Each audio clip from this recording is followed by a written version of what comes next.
Hi, I'm Bob Nystrom. Hi, this is Bo Dietl. Hey, this is Rich Big Daddy Salgado. Hi, this is Doug Goodney, and you're watching Sports Biz. Sports Biz. Sports Biz with LD.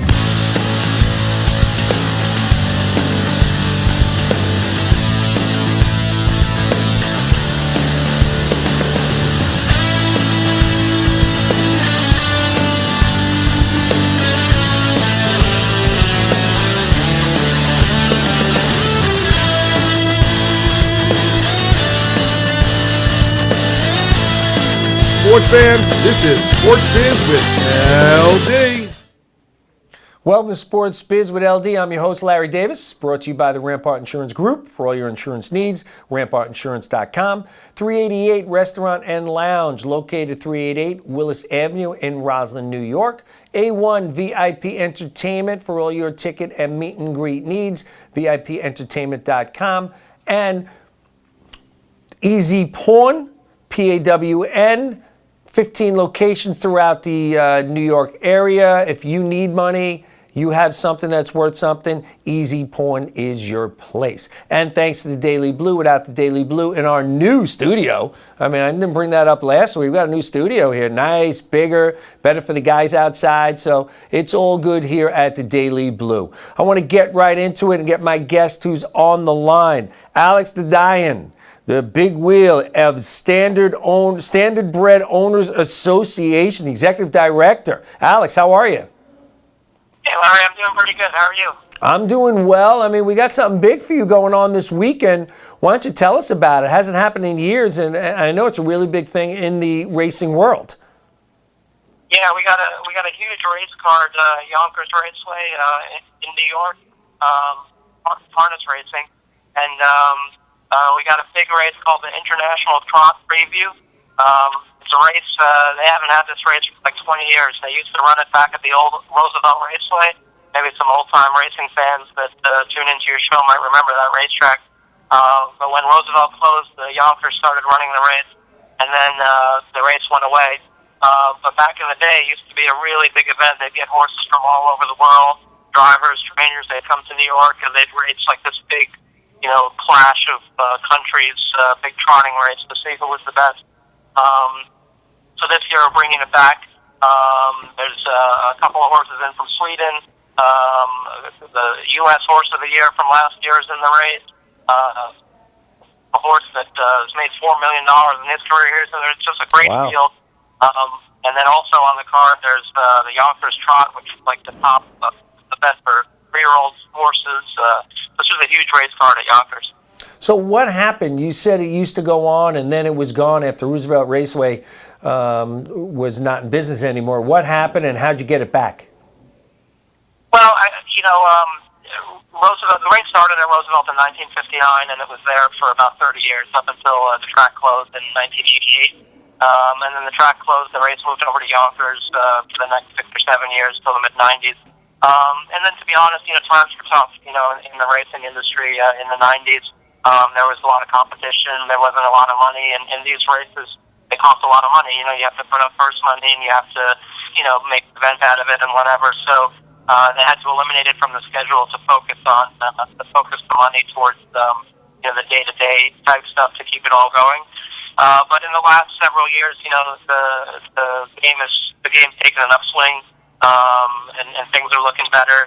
And we've started some ventures with Europe and some international markets, and we thought it would make sense to bring the race back, in conjunction with trying to expand into Europe, because it was a race that was really popular with European horse people.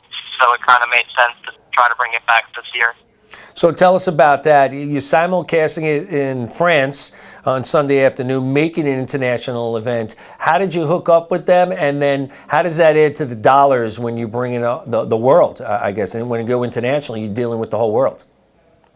Yeah, the way racetracks work, simulcasting is how you kind of get the signal out there and how you distribute your product, So the more places you can simulcast to, the more eyes they can see your product, the more wagering dollars you can get, the more money you can make. But normally simulcasting is limited, within the U.S. and Canada. So normally Yonkers runs whatever they're racing tonight, Friday night, and it'll be simulcast to all the racetracks and casinos throughout the country. But that's it.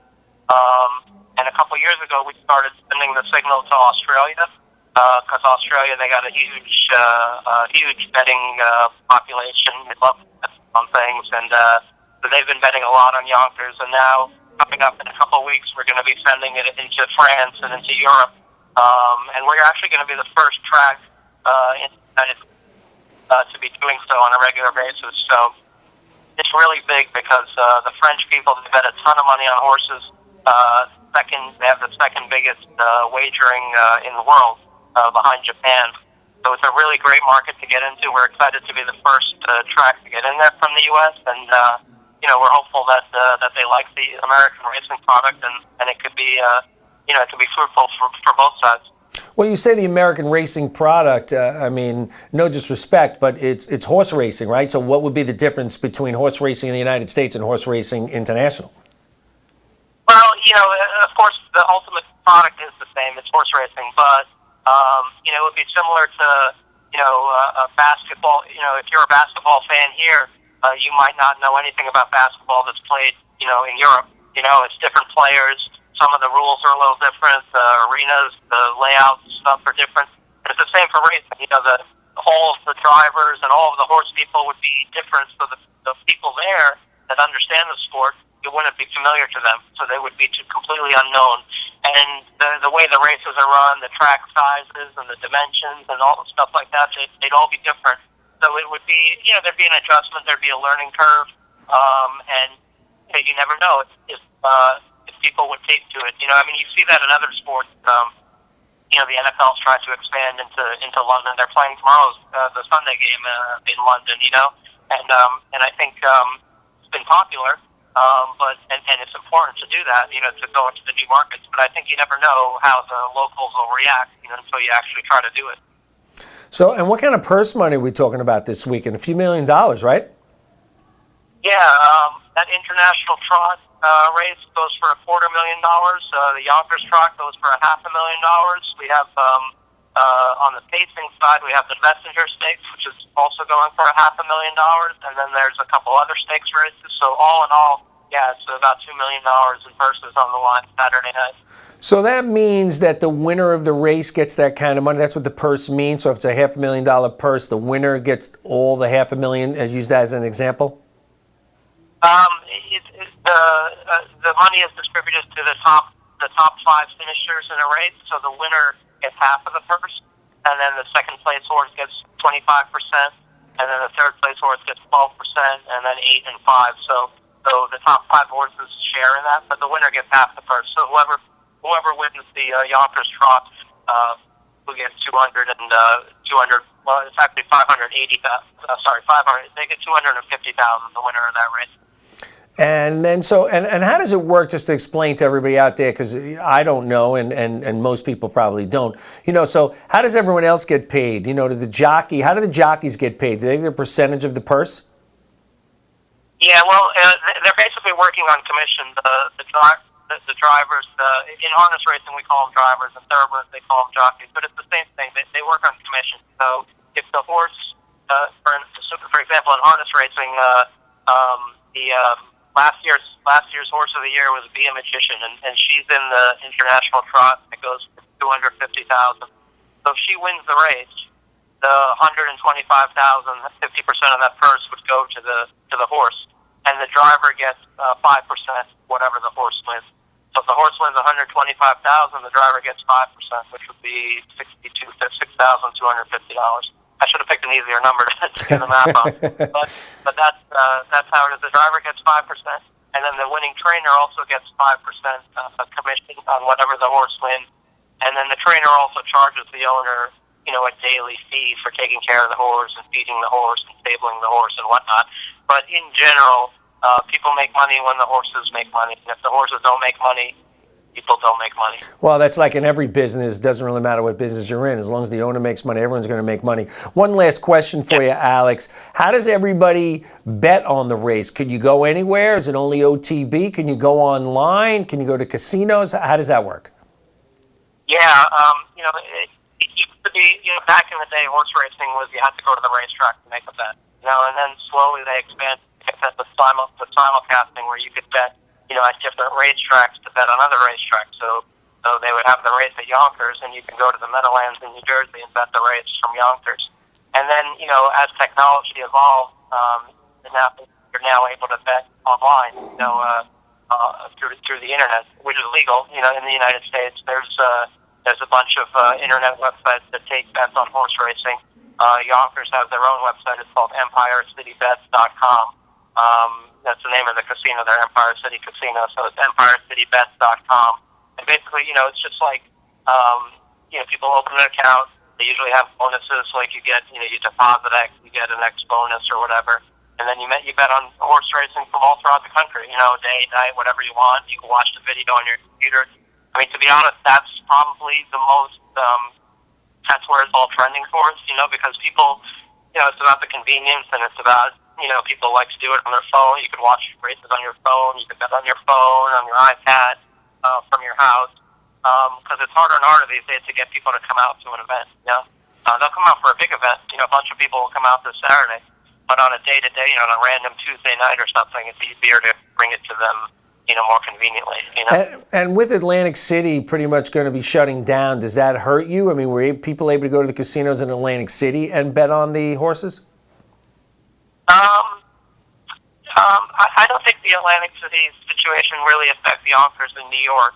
I mean, people would go to some of those casinos to bet on horses, but to be honest, nobody was going to those casinos anymore in the last 5 to 7 years. They were going to the casinos in Pennsylvania or to the casinos in Connecticut or wherever. And those places have wagering on horse racing available. So it really was just shifting the people that wanted to bet on horses to other places. Atlantic City was pretty much dead except for the Borgata. Most of them have closed. Their race books anyway, and we're just paring down, just scaling down their whole operations, really. So it wasn't a big market as far as horse betting. Alex Dadoyan, Standardbred Owners Association Executive Director. Thank you for calling to Sports Biz with LD. Really appreciate it. Is there anything else you want to get out there, how people can find out, or any other information before we let you go? Sure. If anyone wants more info on the big races this weekend, you go to YonkersRaceway.com, and they'll have all the racing info there. If anyone's near Yonkers in the New York area, they're giving out a free T-shirt. It's going to be a beautiful night. So come out and check out the races. Sebastian K is going to win the International Trot Preview. Well, at least I think he's going to win. And if he doesn't, you get a free T-shirt anyway. So. It's all about the free T-shirt. Alex. Thank you very much. I appreciate you calling in. Okay, Larry. Thanks a lot. My pleasure. We live in a world, it's all about gambling. I mean, you wake up every day, you gamble on everything, whether it's life or money, and people want to gamble on anything they can. And horse racing has been around, and this is the trotters, a little different, where you have the guy like in the buggy, and he's racing like the Ben-Hur movie kind of thing. But listen, people go to the track, and he's right. It's all over the phone. People watching horse racing from all over the country, all over the world. People are addicted to this stuff, and they love this stuff. And then listen, there's nothing wrong with that. If they want to bet on that stuff. And listen, you can go to some of the OTB locations that have been shutting down, so it's tougher for everyone to get those bets in. So now you're going online. Hopefully they're making it easier, and I'm sure they will, because you need the gambling money. Otherwise, horse racing will not survive. It is not like these other sports that have all this money behind them, and TV money, radio money, and so on and so forth. So now that we had a guest, let's do the segment we do every week, off my chest, things that are on my mind, things I want to talk about in the news in the NFL. And it seems like the NFL is always in the news lately. One, because it's NFL season. Two, it's the number one sport. And three, of course, prime time TV. It's always all the top 10 shows are usually, 8, 9 out of 10 are NFL games. So let's come back to the Ray Rice, Roger Goodell situation. November 5th or 6th, they're going to finally rule on whether or not Ray Rice should be reinstated in the NFL. The way they're going is they're saying that he got punished twice. If you recall, Ray Rice got punished twice, got punished the first time where it was only 2 games and all, excuse my language, all hell broke loose. Nobody was happy about that at all. Nobody. Except maybe Ray Rice and his family realizing 2 games, but most people wouldn't come out and actually say it. And then when that video, that disgusting video finally came out, everybody's saying, Roger Goodell and the NFL, they didn't see it, and everybody's rap was, Goodell, how could you not see that? With all the security, and they have all, retired FBI guys working in the NFL as head of security and so on and so forth down under. How could you have not seen a video? So that was the other battle. So now, of course, as soon as I saw the video, that's when he was suspended indefinitely from the NFL. That's when the Ravens jumped in and said, "No, we don't want any part of him." 2 days, a day before they saw the video, so the NFL said they saw the video, thanks to TMZ, everybody was like, "Oh, he's family." Now all of a sudden he's not family, and you guys threw him out. So November 5th to 6th is when they're going to be doing going in there and discussing whether or not he should be back in the league. And one of the things that they were able to get was they're getting Roger Goodell to have to testify. That is a big plus for Ray Rice and his team, because Ray Rice and his wife say that they went in there and explained to Roger Goodell, second by second, what happened in that elevator. And they say they told him everything. So here's what it's going to come down to. If they told him everything, did Roger Goodell lie? Or did Roger Goodell, after he actually saw the video, say, now you should be suspended indefinitely, but without seeing it, just hearing it, it was only worth 2 games? It's unacceptable. And, Goodell, and I've said this before, he's been MIA. Where are you? Were you in the witness protection program, Goodell? He has not been around. And when he did do a press conference, he danced around the questions the way he would not allow anyone in the NFL to dance around questions. He doesn't like that. The league tried to protect Goodell from testifying. Okay, so if they tried to protect him, then we all know he didn't want to testify. And he will be put in a position where if he has to tell the truth, as he should, which we're going to find out whether he was telling the truth or not, this is where we're going to have a big problem with Roger Goodell, because there's no way the guy is stepping down. He made $44 million. That's right, you heard it right. $44 million to run the NFL. Let me tell you something. Does he run the NFL? I mean, that machine runs itself. Sorry, he just got the pats on the back because he just did that new big $1 billion deal. What did you do? Deals are on the table. They're there. These stations, ESPN, TNT, TBS, Channel 2, 4, they're all out there looking to do business with all the leagues. Is it really tough negotiating? These guys, these commissioners are going into these meetings and asking for the moon. And most of the time, they're getting it. So what kind of great thing are you doing? And in the NFL, he made himself the judge and jury. So he's putting himself in this position where now if he lied, that's when I believe he's going to go down. Because he's been he's been saying that that's not what happened. So will he go in there and confess that he did lie? We will soon find out. So that's November 5th and 6th. And my question is going to be, so if he gets reinstated, I guess that means minus the 2 games he was suspended, he will get his back salary. So then the question is going to be is, where does he play? Do the Ravens have to take him back? I guess so.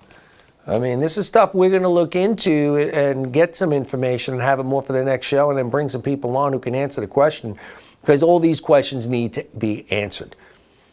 Will the NFL will have no choice but to take him back, and does the Ravens have to take him back? And if the Ravens have to take him back, does he play? Do they try to trade him? Could they void his contract? I guess not. Time will tell. We'll be seeing. This ugliness in the NFL does not stop. And the great thing in the NFL is, again, Peyton Manning, who just continues to break records. Peyton Manning, the great team. The Patriots are back. The NFL, again, is showing why it's the #1 sports league of all of them. Moving on to the Jets. Finally, the 1-6 Jets, who are just terrible. Finally, this week, their GM makes few moves. Resigns Jeremy Curley. I really don't even know why. Why did he do it in mid-season? Doesn't even matter. Jeremy Curley is not a top receiver on this team. He's an okay receiver. There's plenty of guys like that throughout the league the Jets could get. So for whatever reason, they decided to do it now and not the end of the year. It's not like people be knocking on his door in free agent to get Jeremy Curley. So he did it for whatever reason he did. He gave him, I think it was a $16 million contract, only 5 of it guaranteed. So it's probably about $1 million a year, which isn't bad for the position he's in, the number 3, number 4 receiver on the Jets. But I don't get why he did it. There's no reason to do it, but he did it. So that's the way he rolls. With the $20-so million that everyone's killing John Idzik that he's got on the cap, and with the Jets stinking. I mean, they stink. There's no other word for them at 1-6. He decided to get him, to get him re-signed, and then he makes the big deal for Percy Harvin, an electrifying player who, when he has the ball in his hands, can make stuff happen. To me, he's a top 5 playmaker in the NFL. He comes with baggage, though.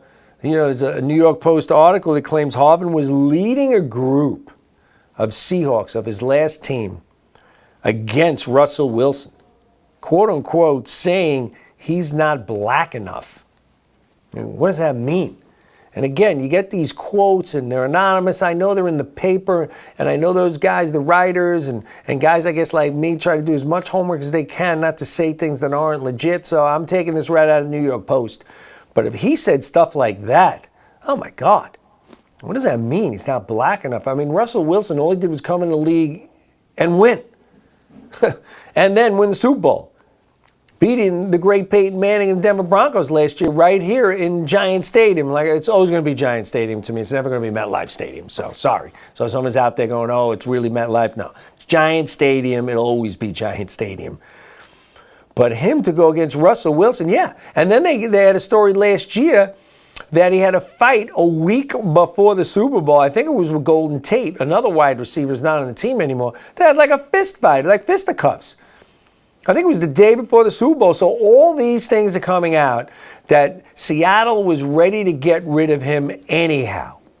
They didn't want him. They were close to cutting him. And I don't really care. It doesn't really matter if the Jets gave him a 4th round, a 6th round. Who cares? Idzik's proven he's not a good drafter anyhow. So whoever he would have picked in the 4th and 6th round would have sucked anyhow, because the guy is not a good draft guy. So now the Jets get Percy Harvin, which can only make Geno better. You look around the league, like this week the Jets are playing the Buffalo Bills. And the Bills with Sammy Watkins, who was taken number 4 in the draft. He's an electrifying receiver. And Kyle Orton, who took over for E.J. Manuel. E.J. Manuel was a starting quarterback. He was taken before Geno Smith 2 years ago. And now he's benched, which is something Rex doesn't do with Geno. But at this point, he really doesn't have a choice. I mean, you have to play Geno the rest of the year. Let's see if Geno can hook up with Percy Harvin, who's just a great player. The Jets should have him on special teams, returning punts, returning kickoffs, and getting the ball in his hand, getting as many touches as possible. Like I said, Percy Harvin is a top 5 talent in this league. Like I said, the Jets got him for nothing, a 4th or 6th round. Who really cares? Got to pay him. He got a big deal with the Seahawks when he came over from the Vikings, and the Vikings traded him over to the Seahawks. So there was problems over there with Minnesota. And then there was an interview with Brett Favre, who was with him for 2 years, and Brett said the guy was great.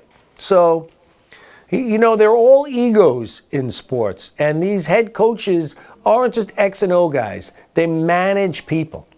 So Rex Ryan's got to figure out what makes Percy Harvin happy. Not what makes him go, what makes him happy. Make Percy happy. Get him the ball. Another story that came out in the last game that he didn't play for the Seahawks, he wouldn't come in the game. It's in the 4th quarter, final drive. They told Percy to get in the game. He wouldn't get in. Does that remind you of another Jet receiver, Santonio Holmes, who did the same thing? I love how everyone's like, oh, Rex is a player's coach and he can get to people. I don't know. 2 years ago, he admitted he lost the locker room. Anybody watching the show knows I'm not the big fan of Rex. I was the first 2 years. I'm not anymore. I don't think anything he says I believe. Nice guy, likable, funny. He's a defensive coordinator. He cannot manage a football team. He can be a defensive coordinator. That's it in my book. But Percy Harvin, it's going to be exciting to see him on the field this weekend with the Jets. One of the things, Alex, who brought up that they're having a football game in London, so there's going to be a 9 in the morning game this Sunday. from London. So that's interesting. So anyone who's into the NFL, which I know everybody is, 9 in the morning, the NFL starts with a live game.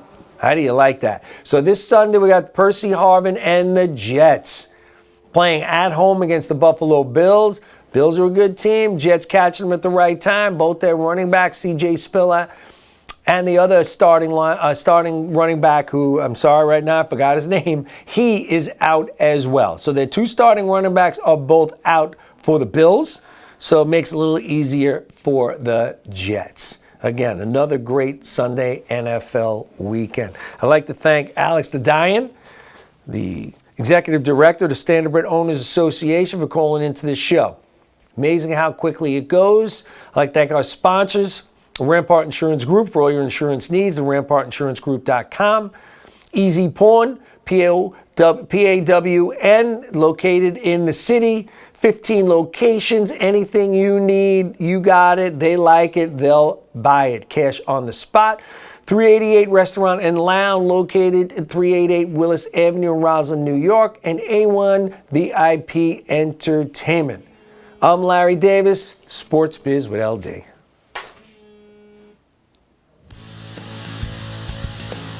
Sports Biz is sponsored by the Rampart Insurance Group for all your insurance needs. Special thanks to MintPros.com. Brought to you by the Daily Blue Network. Sports fans, this is Sports Biz with LD.